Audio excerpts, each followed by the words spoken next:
민수야, 지금 장모님이 너희 집에 살고 계시니? 그 집은 원래 내가 살던 집이잖아. 어떻게 내 허락도 없이 장모랑 같이 살 수가 있어? 엄마, 그게 장모님이 둘째 봐주시기로 하셨어요. 그리고 최근에 장인어른 돌아가시고 혼자 계시는 게 좀 안쓰럽잖아요. 아내도 장모님 걱정돼서 밤새 잠도 못 자고 그랬어요.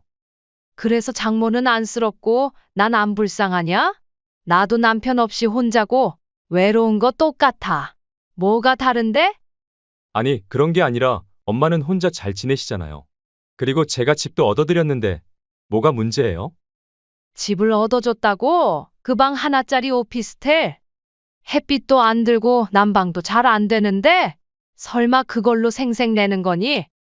뭐, 엄마도 이제 나이 드셨고 조용한 데가 더 편하시잖아요. 장모님은 그래도 지금 우리 도와주시고 있고요.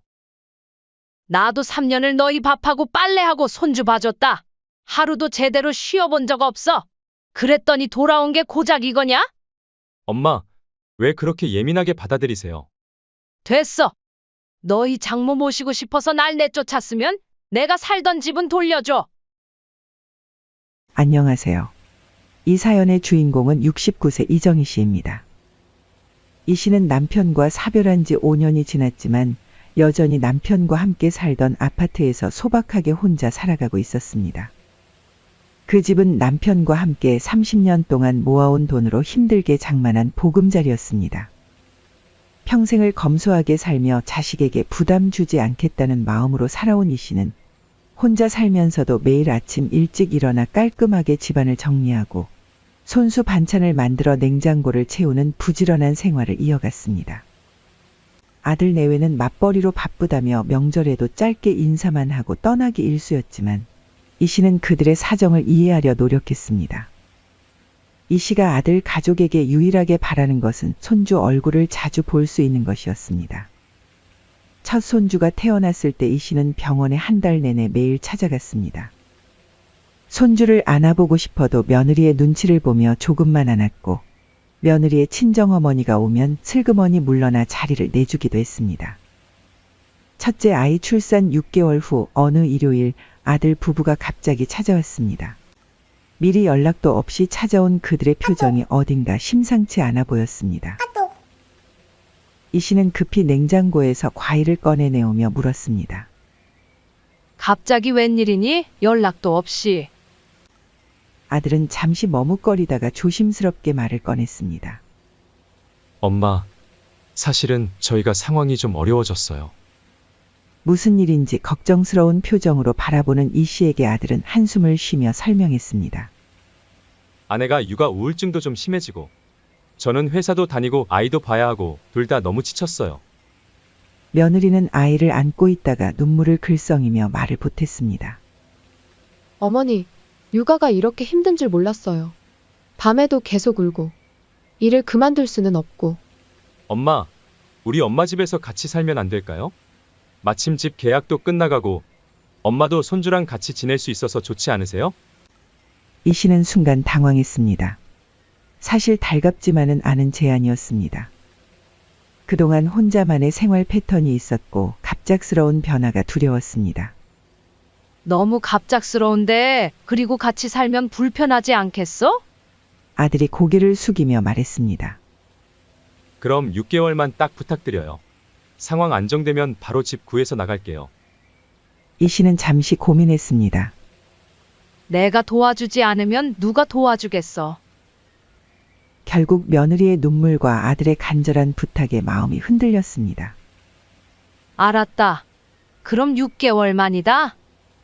아들 부부는 환하게 웃으며 고개를 끄덕였습니다. 그렇게 이 씨의 조용했던 일상의 변화가 찾아왔습니다. 합가 초기 몇 주 동안은 겉보기에 평화로웠습니다.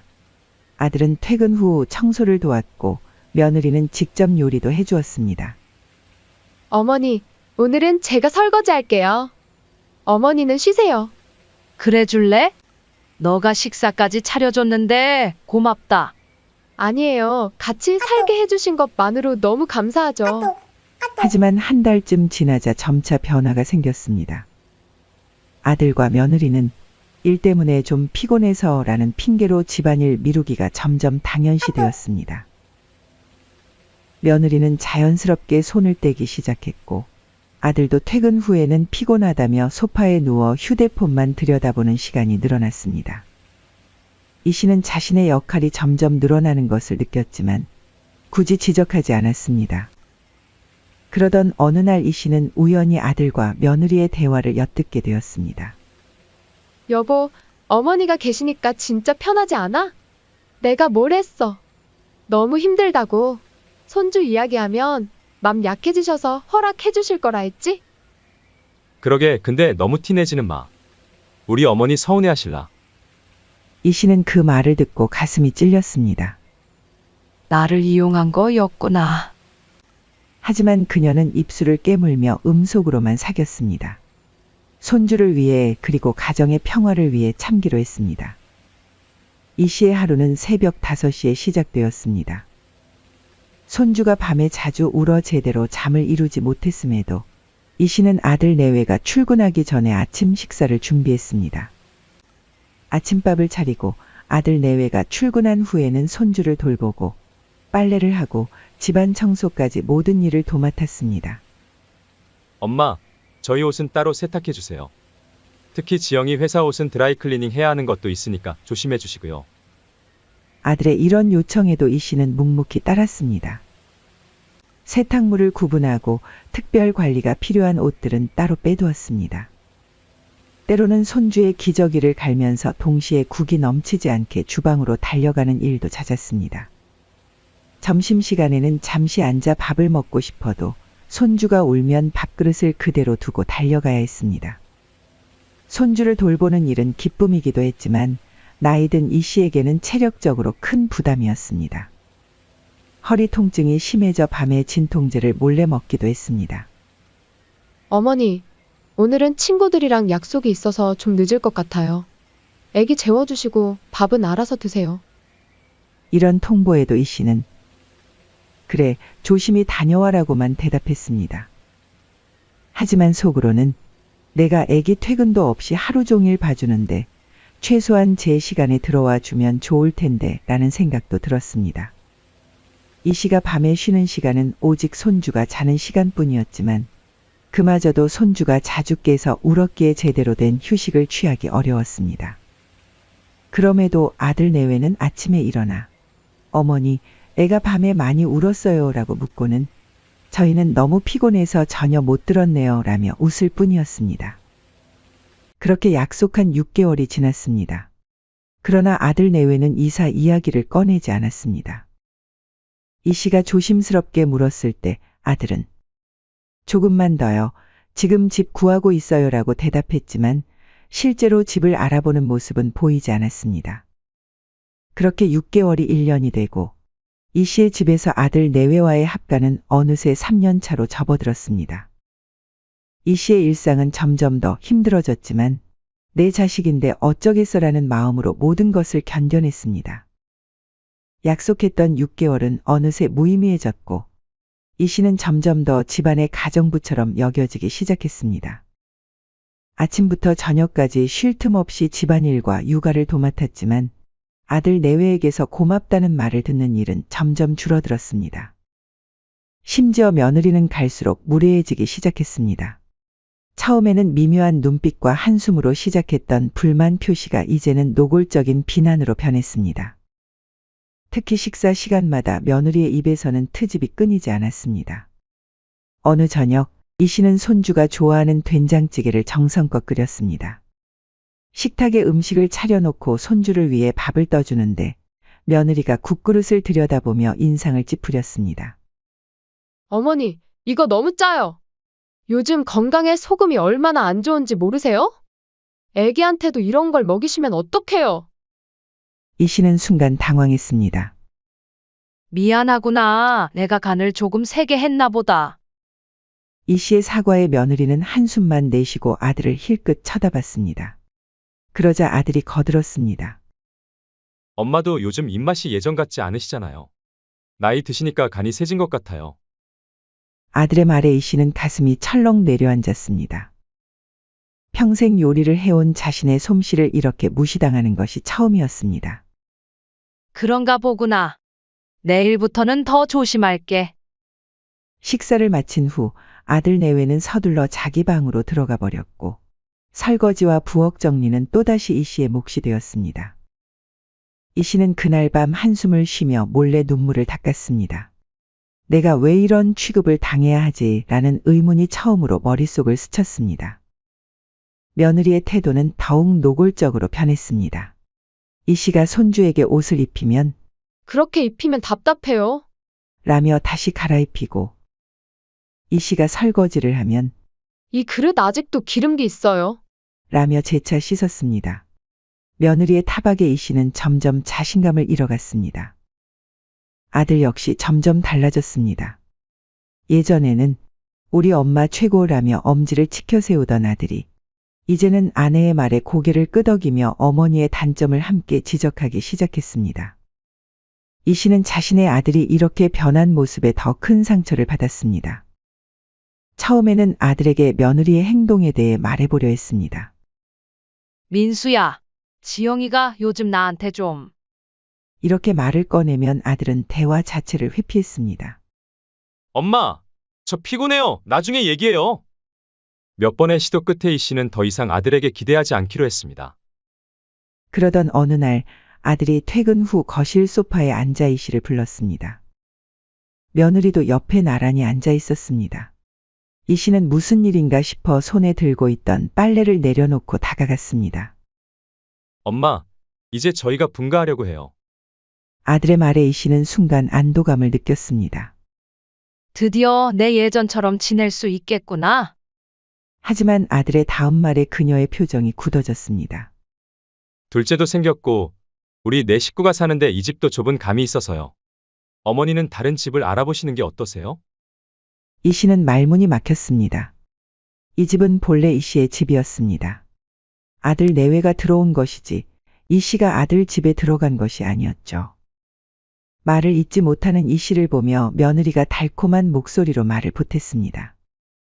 어머니 혼자 사시는데 이 큰 집 필요 없잖아요. 저희가 전세금 드릴게요. 이제 집안일 안 하셔도 되고 집도 저희가 자주 찾아뵐게요. 며느리의 말은 자신이 30년 동안 살아온 집에서 나가라는 말로 들렸습니다. 무슨 말도 안 되는 소리를 하는 거니? 여긴 내 집이야. 너희가 들어온 거지. 이 씨의 목소리에 당혹감이 묻어났습니다. 아들은 잠시 머뭇거리다 말했습니다. 엄마, 그거야 물론 알죠. 하지만 6개월만 같이 지내기로 했는데 벌써 3년이 됐잖아요. 저희가 분가해야 할 시간이 된 것 같아서요. 이 씨는 혼란스러웠습니다. 그래, 너희가 나가서 분가하면 되지. 왜 내가 내 집에서 나가야 하는데? 아들이 답했습니다. 엄마, 이제 둘째도 생겼고 49살 만한 집을 구하는 게 쉽지 않아요. 전세금도 많이 올랐고. 어차피 엄마 원래 혼자 사셨으니까 더 관리하기 편하고 좋은 집으로 옮기시면 어떨까요? 이 집은 저희가 지낼게요. 며느리도 합세했습니다. 맞아요, 어머니. 이 넓은 집 혼자 관리하기 힘드시잖아요. 작은 집이 청소도 덜하고 좋으실 거예요. 저희가 좋은 오피스텔 알아봤어요. 이게 무슨 말도 안 되는 소리니? 내가 왜? 말을 하려는 이 씨의 말을 자르며 며느리가 날카롭게 말했습니다. 그럼 어머니는 계속 같이 살고 싶으신 거예요? 저희가 이사 나가는 게 싫으신 거죠? 그 말에 이 씨는 할 말을 잃었습니다. 새벽에 일어나 밥하고 빨래하고 손주 보고 3년간의 고생이 주마등처럼 스쳐 지나갔습니다. 그때 며느리는 이 씨의 망설임을 놓치지 않고 더 압박을 가했습니다. 어머니, 솔직히 이 몇 년간 얼마나 힘드셨어요. 육아의 집안일에 저희도 그 마음 알아요. 이제는 좀 편하게 사셔야죠. 작은 집이 관리하기도 쉽고 겨울에 난방비도 적게 들고요. 아들도 거들었습니다. 그리고 엄마, 이제는 좀 쉬셔야 할 때예요. 저희가 모실 수 있으면 좋겠지만 아직 경제적으로 많이 부족해서 나중에 형편이 나아지면 더 좋은 집 구해드릴게요. 어머니, 저희 둘째도 생겼고 어머니 도움이 절실하게 필요해요. 이 씨는 너무 지쳐 있었습니다.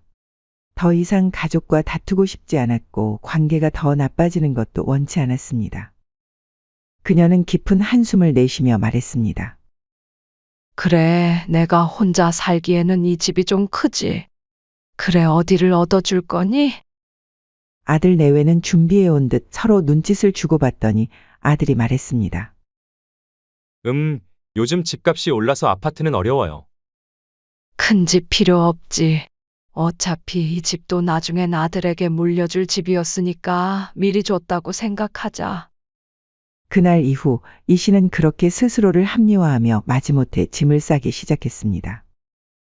하지만 마음속 깊은 곳에는 내가 왜 내 집에서 나가야 하지라는 서러움이 깊이 남았습니다. 30년간의 추억이 담긴 집에서 쫓겨나는 기분이었습니다. 이삿날이 3일 앞으로 다가왔습니다. 이 씨는 오랜 시간 모아온 그릇들과 살림살이를 정리하며 마음을 추스르고 있었습니다. 그때 아들이 머뭇거리며 이 씨의 방에 들어왔습니다. 엄마 미안한데 사실 전세가 아니에요. 갑자기 무슨 소리니? 이제 와서 그러면 어떡해? 준비 다 해놨는데. 아들은 눈을 피하며 말을 이었습니다. 아직 대출이 다 안 끝나서. 전세금이 좀 부족해서요. 그래서 월세로 해드리면 어떨까 해서요. 걱정 마세요. 보증금이랑 월세는 제가 매달 내드릴게요. 이미 짐을 거의 정리한 상태였기에 이 씨는 더 이상 거절할 수 없었습니다. 자존심과 슬픔이 뒤섞인 채 결국 이 씨는 창문도 작고 물까지 새는 방 하나짜리 오피스텔로 쫓기듯 이사를 하게 됐습니다. 그럼 난 간다. 이 씨가 현관문을 나설 때 며느리는 형식적인 인사를 건넸습니다. 어머니, 자주 놀러 오세요. 손자도 보러 오시고요. 그 말이 오히려 이 씨의 마음을 더 아프게 했습니다. 이 씨는 입술을 깨물며 대답 대신 고개만 끄덕였습니다. 이 씨가 새로 이사한 오피스텔은 아들이 말했던 것과는 달랐습니다. 집을 보러 갔을 때는 그래도 괜찮아 보였는데 실제로 살아보니 문제가 한두 가지가 아니었습니다. 좁은 공간에 가구를 들여놓자 발 디딜 틈도 없었고 창문이 북쪽으로 나 있어 햇빛도 거의 들지 않았습니다. 게다가 보일러가 고장나는 일도 발생했습니다. 민수야, 보일러가 고장이 나서 잘 안 된다. 집주인에게 연락 좀 해줄 수 있니? 전화로 아들에게 말했지만 그의 대답은 늘 똑같았습니다. 엄마, 지금 회사라 바빠요. 나중에 할게요. 이 씨는 그날 저녁 낯선 오피스텔에 홀로 앉아 처음으로 소리내어 울었습니다. 지난 3년간 참아왔던 모든 서러움과 분노가 한꺼번에 터져나왔습니다. 고개를 들어 낯선 천장을 바라보면서 이 씨는 생각했습니다. 내가 자식에게 호구처럼 살아왔나? 내가 왜 내 집에서 쫓겨나? 이런 곳에 와 있지. 평생 참고 살아온 이 씨였지만 이번만큼은 무언가 다른 감정이 그녀의 마음을 채우고 있었습니다. 이사한 지 한 달이 지났습니다. 이 씨가 살게 된 오피스텔은 삭막했습니다. 작은 공간은 햇빛도 잘 들지 않았고 겨울이 다가오면서 바닥이 차가워져 매일 전기장판을 틀어야 했습니다. 옷장은 너무 작아 대부분의 짐은 그대로 박스째 쌓여 있었습니다. 집이라기보다는 창고 같은 느낌이었습니다. 비가 오는 날이면 아침마다 물기를 닦고 습기 찬 벽지를 손으로 만지며 이 씨는 한숨만 쉬었습니다. 아들의 월세 입금도 첫 달에는 제때 들어왔지만 3달째부터는 며칠씩 늦어지기 시작했습니다. 결국 이 씨가 자신의 통장에서 돈을 입금해서 월세를 냈습니다. 전화로 물어보면 아들은 곧 넣을게요, 깜박했어요 라는 말만 반복했습니다. 한 달이 지나고 2달이 지나도 아들 내외는 약속했던 것처럼 자주 찾아오지 않았습니다. 전화 통화도 점점 짧아졌고 손주 소식을 물어도 잘 지내요라는 대답만 돌아왔습니다. 아들과 며느리의 태도에 자신의 집에서 갖기 위해 이 오피스텔에 자신을 버렸다는 생각을 떨칠 수 없었습니다. 이 씨는 점점 불만이 쌓이기 시작했죠. 그러던 어느 날 이 씨는 근처 시장에 장을 보러 나갔습니다.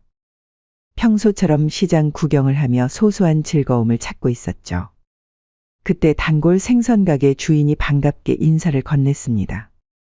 아이고, 이씨 오랜만이네요. 요즘 어디 가셨어요? 통 안 보이셔서 걱정했어요. 이 씨는 쓴웃음을 지으며 대답했습니다. 이사를 좀 했어요. 집이 너무 커서 관리하기 힘들어서. 생선가게 주인은 고개를 끄덕이며 말했습니다. 아유, 아드님이 효자시더라고요. 장모님이랑 같이 산다면서요? 얼마 전에 아드님이랑 같이 지나가시는 거 봤어요. 이 씨는 그 말을 듣고 가슴이 철렁 내려앉았습니다. 네? 누구랑 같이 산다고요? 생선가게 주인은 아무것도 모른 채 계속 말을 이었습니다. 네, 아드님이 장모님 모시고 산다고 해서 참 효자라고 생각했어요. 요즘 사위가 장모를 모시고 사는 경우가 드물잖아요. 이 씨의 머릿속이 하얘졌습니다. 그 말이 끝나기 무섭게 이 씨는 건너편 골목에서 낯익은 모습이 보였습니다. 며느리와 중년 여성이 팔짱을 끼고 다정하게 걷고 있었습니다. 그 여성은 틀림없는 장모였습니다. 하지만 너무 멀어서 다가갈 수 없었고 이 씨는 멍한 상태로 그 자리에 서 있었습니다. 머릿속에서는 여러 생각이 스쳐 지나갔습니다. 나보고 집에서 나가라고 한 진짜 이유가 장모를 드리기 위해서였구나. 이 씨는 떨리는 손으로 핸드폰을 꺼내 아들에게 전화를 걸었습니다. 몇 번의 신호음 끝에 아들이 전화를 받았습니다. 엄마, 무슨 일이세요? 이 씨는 침착하게 물었습니다. 민수야, 지금 장모님이 너희 집에 살고 계시니? 그 집은 원래 내가 살던 집이잖아. 어떻게 내 허락도 없이 장모랑 같이 살 수가 있어? 잠시 침묵이 흘렀습니다. 아들의 목소리가 조심스럽게 들렸습니다. 엄마, 그게 장모님이 둘째 봐주시기로 하셨어요. 그리고 최근에 장인어른 돌아가시고 혼자 계시는 게 좀 안쓰럽잖아요. 아내도 장모님 걱정돼서 밤새 잠도 못 자고 그랬어요. 이 씨의 가슴에 분노가 치밀어 올랐습니다. 그래서 장모는 안쓰럽고 난 안 불쌍하냐? 나도 남편 없이 혼자고 외로운 거 똑같아. 뭐가 다른데? 아들이 당황한 기색으로 말을 더듬었습니다. 아니, 그런 게 아니라 엄마는 혼자 잘 지내시잖아요. 적응도 빠르시고. 그리고 제가 집도 얻어드렸는데 뭐가 문제예요? 집을 얻어줬다고? 설마 그 방 하나짜리 오피스텔. 햇빛도 안 들고 난방도 잘 안 되는데 그걸로 생색내는 거니? 아들은 변명하듯 말했습니다. 뭐, 엄마도 이제 나이 드셨고 조용한 데가 더 편하시잖아요. 장모님은 그래도 지금 우리 도와주시고. 이 씨는 더 이상 참을 수 없었습니다. 나도 3년을 너희 밥하고 빨래하고 손주 봐줬다. 하루도 제대로 쉬어본 적 없어. 그랬더니 돌아온 게 이거냐? 아들은 작게 한숨을 쉬며 대답했습니다. 엄마, 왜 그렇게 예민하게 받아들이세요? 됐어. 너희 장모 모시고 살면서 날 내쫓았으면 내가 살던 집은 돌려줘. 이 씨는 단호하게 말하고 전화를 끊었습니다. 떨리는 손으로 핸드폰을 가방에 넣으며 이 씨는 그동안 참았던 모든 감정이 한꺼번에 터져 나왔습니다. 집으로 돌아온 이 씨는 생각할수록 화가 치밀었습니다. 그리고 이 씨는 결심했습니다. 더 이상 참지 않기로 말이죠. 이 씨는 인터넷으로 법무사 사무실을 찾아 바로 전화를 걸었습니다. 부동산 관련 상담 가능한가요? 오늘 방문하고 싶은데요. 다음 날 아침 이 씨는 차려입고 법무사 사무실을 방문했습니다. 혹시 진명에 관련해서 상담 좀 받을 수 있을까요? 법무사는 친절하게 이 씨의 이야기를 듣고 조언해 주었습니다.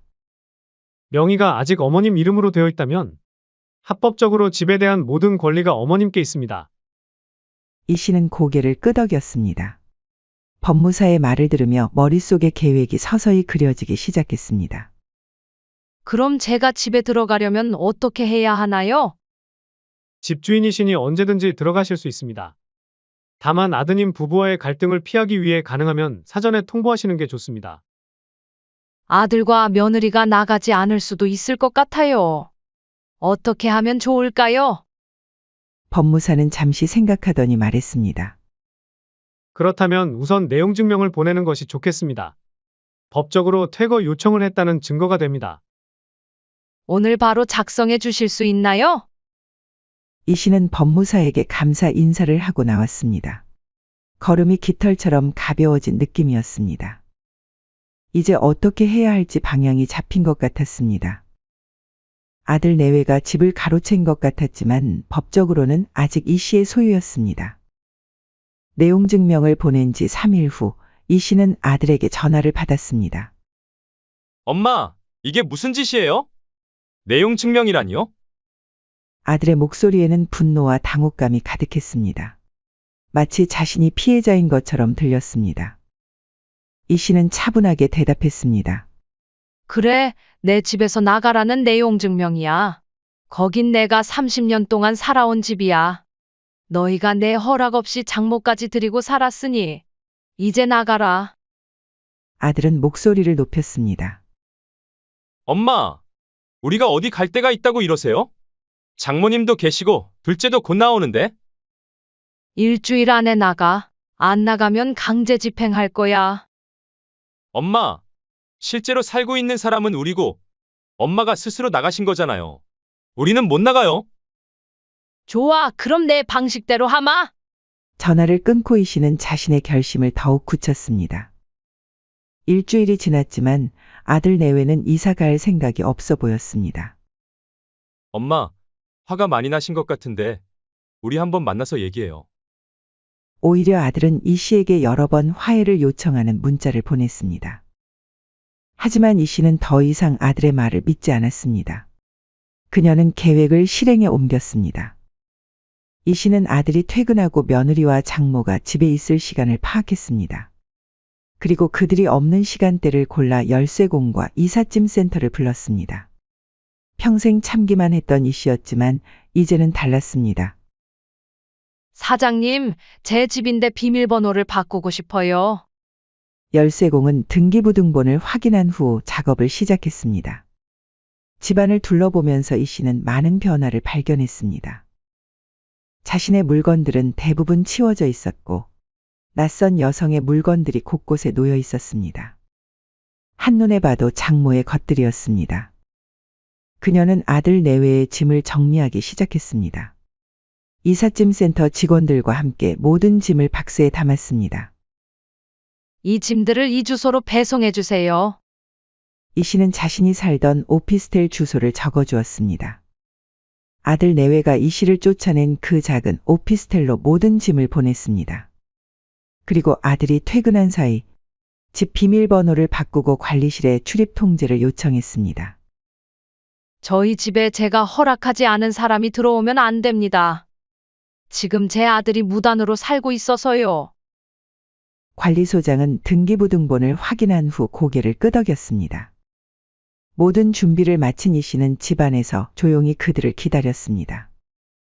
저녁 무렵 예상대로 며느리와 장모가 먼저 귀가했습니다. 그러나 문이 열리지 않았습니다. 당황한 며느리는 계속해서 비밀번호를 누르고 있었지만 문은 열리지 않았습니다. 급기야 며느리가 아들에게 전화를 걸었고 아들은 이 씨에게 연락했습니다. 이 씨의 핸드폰이 울렸습니다. 엄마, 집 비밀번호가 안 맞아요. 설마 이거 엄마가 한 거예요? 이 씨는 차분하게 대답했습니다. 너희가 나를 내쫓았듯이 이제 내가 너희를 내보내는 거야. 아들은 믿을 수 없다는 듯이 말했습니다. 엄마, 무슨 말씀이세요? 지금 농담하시는 거예요? 이 씨는 단호하게 말했습니다. 농담 같은 소리 하지 마라. 등기부등본 확인해봐. 그 집은 내 거고 내가 내 집 비밀번호 바꾸는 건데 뭐가 문제니? 아들의 목소리가 점점 높아졌습니다. 그래도 엄마, 너무하신 거 아니에요? 우리가 어디 갈 데가 있다고 이러세요? 걱정하지 마라. 내가 나한테 집이라고 마련해준 월세 단칸방 오피스텔. 거기서 시작하면 딱 좋겠구나. 아들은 한동안 말이 없었습니다. 아마도 자신의 행동을 돌아보고 있는 것 같았습니다. 엄마, 우리 좀 만나서 얘기해요. 이렇게 전화로 하기는. 이 씨는 단호하게 거절했습니다. 할 얘기 없다. 너희 짐은 내가 오피스텔로 다 보냈으니 거기서 살아라. 내가 나한테 준 그 좋은 집에서. 전화를 끊고 이 씨는 깊은 숨을 내쉬었습니다. 가슴이 두근거렸지만 이상하게도 후련한 느낌이었습니다. 며느리는 집 앞에서 계속 문을 두드리며 울었습니다. 장모도 어이없다는 표정으로 옆에 서 있었습니다. 결국 경비원이 와서 그들에게 자리를 비켜달라고 요청했습니다. 여기서 소란을 일으키시면 안 됩니다. 다른 주민분들도 계시니 조용히 해주세요. 며느리는 믿을 수 없다는 표정이었습니다. 그녀는 이 씨에게 전화를 걸었습니다. 어머니, 어떻게 이러실 수 있어요? 며느리는 울면서 애원했습니다. 어머니, 제발요. 우리 둘째도 곧 나온단 말이에요. 이 씨는 단호하게 대답했습니다. 손주는 걱정 마렴. 장모님이 도와주실 텐데 무슨 걱정이야. 전화를 끊은 이 씨는 원래 자신의 집이었던 아들의 집 창가에서 현관 아래를 내려다보았습니다. 그리고 그곳에는 아들과 며느리 그리고 장모가 터덜터덜 이 씨의 아파트를 떠나는 모습이 보였죠. 이 씨는 그 뒷모습을 보며 천년 묵은 체증이 쑥 내려간 듯 시원했습니다. 한편 이 씨는 자신이 살던 오피스텔 문 앞에 열쇠와 함께 짧은 쪽지를 붙여놨습니다. 내 집이 아닌 진짜 너희 집에서 맘껏 장모 모시면서 살아. 시간이 흘러 아들 부부와 장모는 결국 다른 집을 구해서 살게 왔습니다. 이 씨가 내보낸 짐을 찾아 임시로 오피스텔에 머물었지만 3명의 성인과 아이 둘이 살기에는 너무 비좁은 공간이었습니다. 게다가 장모는 이 상황을 받아들이지 못하고 며칠 후 다른 집으로 이사를 갔습니다. 이런 좁은 곳에서 못 살아. 나는 돌아간다. 장모의 이 말은 며느리에게 큰 충격이었습니다. 육아를 도와줄 것이라 기대했던 어머니마저 떠나버렸습니다. 이제 며느리는 혼자서 모든 것을 감당해야 했죠. 아들 부부는 원룸에서 머물게 됐고 장모에게 의존했던 육아도 끊겼고 생활도 빠듯해졌습니다. 아들은 여러 번 이 씨에게 전화를 걸었지만 이 씨는 받지 않았습니다. 이 씨의 일상은 다시 평화로워졌습니다. 집에 돌아온 첫날 이 씨는 모든 먼지를 털어내고 창문을 활짝 열어 신선한 공기를 들였습니다. 오랜만에 자신의 주방에서 좋아하는 반찬을 만들고 자신의 침대에서 편안하게 잠들었습니다. 주방에는 다시 이 씨가 아끼던 그릇들이 제자리를 찾았고 거실에는 남편과의 추억이 담긴 사진들을 다시 걸었습니다. 이 씨는 오랜만에 친구들도 다시 만났습니다. 그동안의 일을 털어놓자 친구들은 모두 이 씨의 결단력에 감탄했습니다. 정희야, 잘했다. 우리도 본받아야겠어? 또한 이 씨는 자신의 건강을 위해 근처 공원에서 매일 아침 산책을 하기 시작했습니다. 3년 동안 자신을 돌볼 여유가 없었던 그녀는 이제 자신만의 시간을 소중히 여기게 되었습니다. 그러나 이 씨의 마음 한편에는 손주에 대한 그리움이 자리 잡고 있었습니다. 그럼에도 이 씨는 자신의 결정을 후회하지 않았습니다. 부모라고 해서 무조건 참기만 해야 하는 건 아니지. 라고 이 씨는 생각했습니다.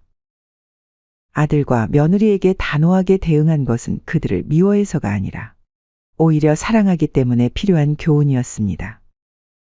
그들도 이제 자신처럼 쫓겨나본 처지가 되었으니 어쩌면 이 씨의 마음을 이해할지도 모릅니다.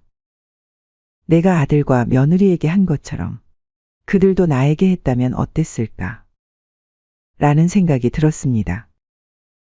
만약 그들이 처음부터 정직하게 대화했다면 함께 좋은 방법을 찾을 수도 있었을 것입니다. 하지만 그들은 이 씨를 속이고 내쫓는 길을 택했습니다. 그럼에도 이 씨는 언젠가 아들과 며느리가 진심으로 자신의 잘못을 뉘우친다면 그때는 기꺼이 용서할 준비가 되어 있었습니다. 하지만 그들이 깨닫지 못한다면 그것 또한 받아들일 준비가 되어 있었습니다. 이제야 내 집을 되찾았네? 다시는 누구한테도 내 자리를 뺏기진 않을 거야. 사연은 여기까지였습니다. 구독, 좋아요, 댓글은 영상 제작에 큰 힘이 됩니다. 인생의 쉼표를 시청해 주셔서 감사합니다. 감사합니다. 감사합니다.